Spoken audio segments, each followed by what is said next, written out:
All right, Line 6 Spider 5 fans, here we are with the quick video. I'm going to show you basically what this PEQ for the Line 6 Spider does and how I use it and how I like using it so much. But a lot of people ask me, okay, why do you say this PEQ is so required on all these systems? Well, the newer systems are designed with a more of a extended range or flat range type frequency responses. And when you're using modelers and cabinet models and all the other stuff, you got to have a more flat system in order for that to come across. Now the problem you have there is that once that is amplified, a lot of people are comparing them to traditional guitar cabinets, and it's just not a fair comparison. Okay, a lot of other products that are made by manufacturers, they have to take and make some tweaks to their modeling preamps and all that stuff, and their cab IRs if they have them. They have to use stuff that works better with the guitar speaker that they choose to use in it. So in doing so, that kind of limits you to a lot of what type of models and stuff that you could use, whereas the Line 6 is loaded with models and cabinets and mic options and everything else like that, because it does employ a extended range or kind of full range frequency response. From what I've seen, it's probably in the area of about 80 roughly to about 12.5K. So I'm calling it in more of an extended range than full range, and especially once you get up at volume, because things change a little bit. So, all right, but a lot of people have asked me, they've seen the Spider app, or they've gone into the front panel trying to adjust the PEQ, and they don't have any idea of what it does. And the PEQ that's in the Line 6 Spider remote don't really give a good visual feedback of what they're referencing. So hopefully when using one of these, like I've told people in other posts and stuff, just kind of take the same numbers that you're using and insert it in one of these, and you'll get an idea of what's going on. So, all right, so with that, this parametric EQ is the same thing as what's in the Line 6, where you have a frequency option and then you have a gain option of each one of these different bands. You have the low band, mid band, a low mid, high mids, and highs, and then you have these options here of these peaking filters, which are pretty much fixed. And then on your low and your high side, you have shelf options, and that's what they are in the Line 6. There are no peaking options, so we won't even get into it. All right, so what you're going to see here, let's go ahead and enable this, and you're going to see what this does. So when you change your frequency amount on the unit itself, okay, or in the app, you're moving that slider back and forth as I'm doing here. What you're doing, that is selecting the frequency for you to apply your boosts or your cuts. So, and this is why they call this a shelf, because it creates a shelf beneath the selected center frequency that you choose.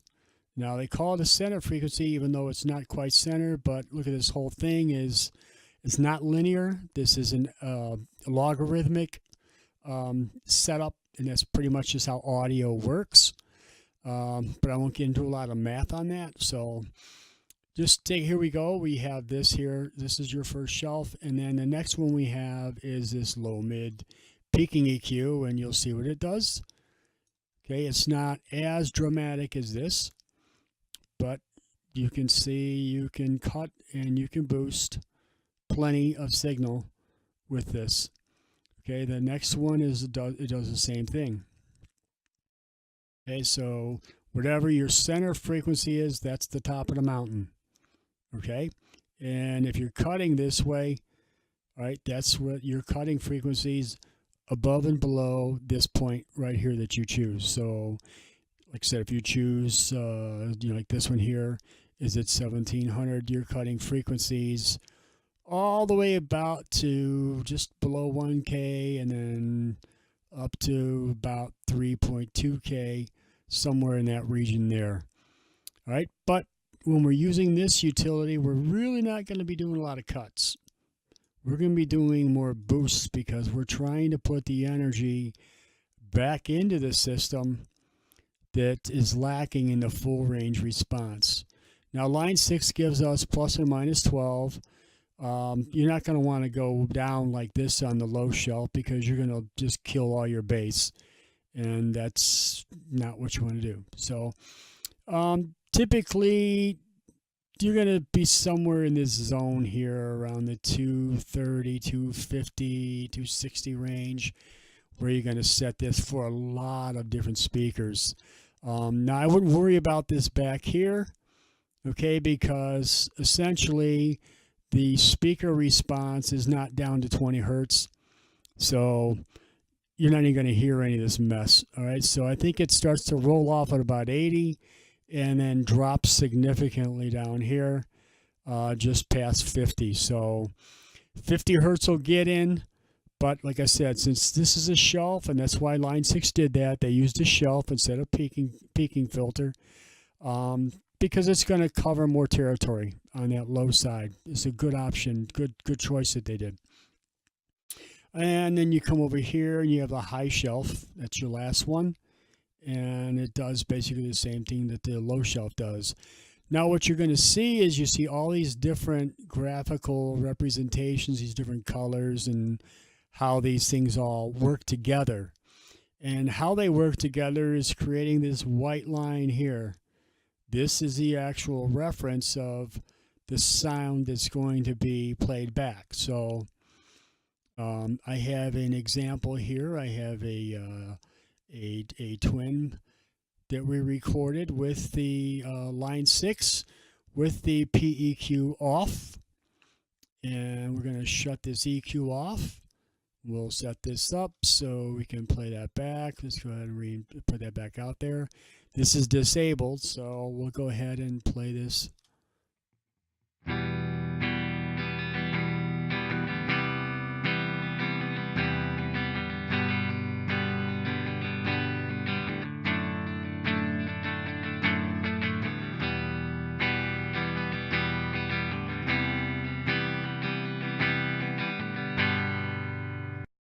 All right, now that's how I set everything up for the Fender Twin. Mine was, I think, bass about 6, mids about 4, treble about 5, maybe 6, and then the gain probably about 7 or 8, and then the volume probably somewhere in the 7 or 8 range as well.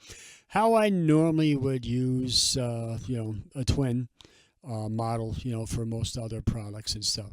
Now, you heard that through this system, it was just kind of flat, dull, lifeless, and that's what people are hearing being amplified. So they see this, they hear this, and they're, okay, well, that don't sound like a guitar speaker, and I don't like the product. Well, that's what Post EQ is for. This is going to reinsert the guitar frequency response and the amplifier frequency response combined back into the system. Okay, so here we'll play that back.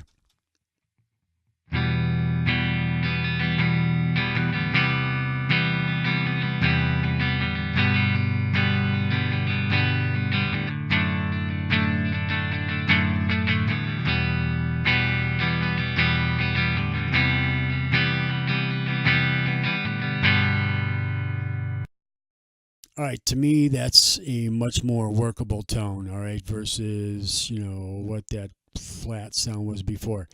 And we'll play that back a little more, and you'll be able to hear what's going on if you adjusted those sliders. And say you wanted a little more top end, so you go into the sliders, and then you would hit this.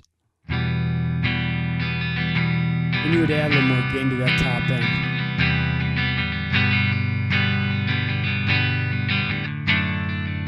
And if it's too much, you can take it back. If you're not sure what reference frequency to choose, just do the same thing. Play your guitar.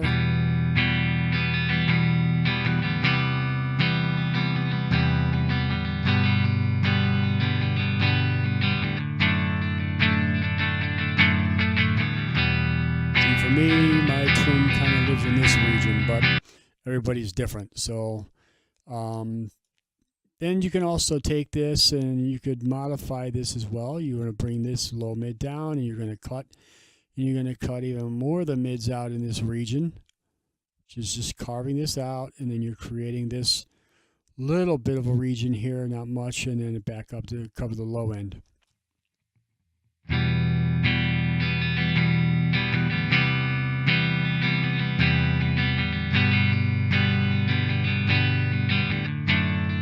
Okay, and you hear those lows just kicking in. That highs is nice and bright. And this is based on these numbers here. They're semi-arbitrary, but they're kind of based on some numbers that we had for some different cabinets that we used that had the JBL 120s in them, or the ones with the EV12L. They're kind of in the same range. You're going to find these limits are these are probably going to be really close. You're going to do most of your PEQ playing with these two here. And this is, if you have these kind of, set where they're at, especially like for different clean sounds, if you want to get into more of the mesa territory, you can do this.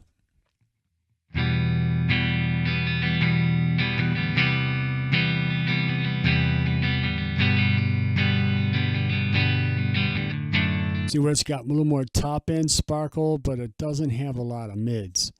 And there's, so if you had like a Theo cab or something like that you were playing this through, that's probably what you'd have.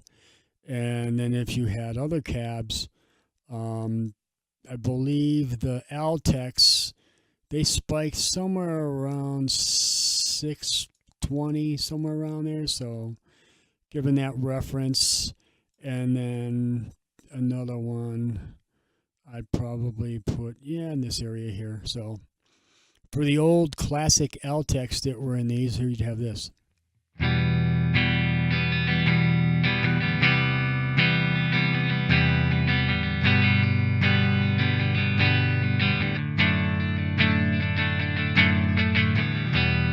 Okay, where you see some of those mids, the low mids, that pop through, even though we're in the high mid region.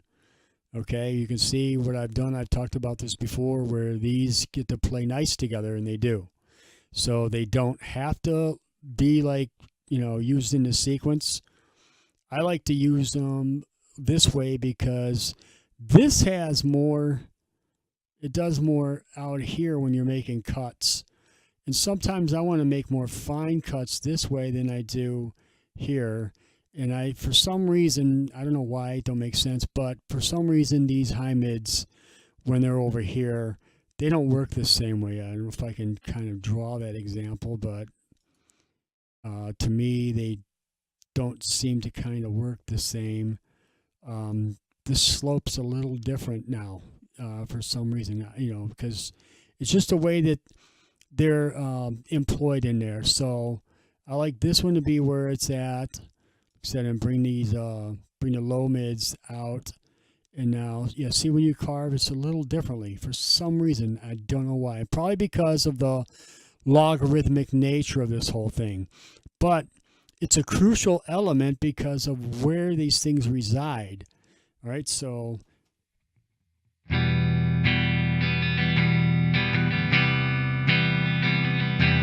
if you want to take a little bit of the brightness down without affecting a whole lot of the mid-range, so you can actually take some of that this way. You're not really affecting this too much, but look at how much of the shelf that you've impeded.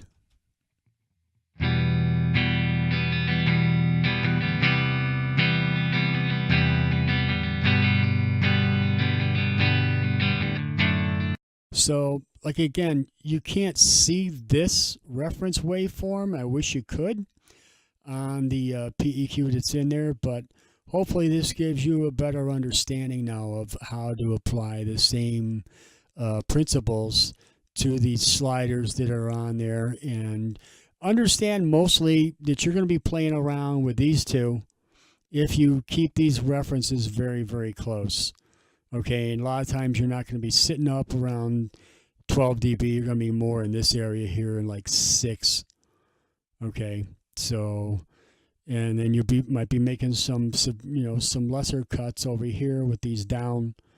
So you'd actually have this, like maybe -0.7, and you kind of get the same type of sound.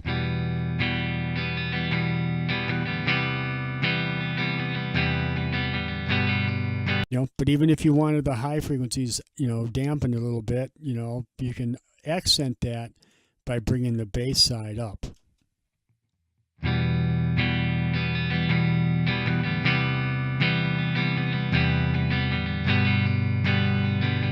So now your bass notes ring a little more. They're a little more perceptive than what they are, down here. But that's, that's pretty much the PEQ in a nutshell. And hopefully that helps everybody, and you can get into your Spider 5 and have a little more appreciation for it now, instead of doing like all these other people that are sitting there just bashing products without actually getting in under the hood and seeing all the goodies that Line 6 has put together for the users.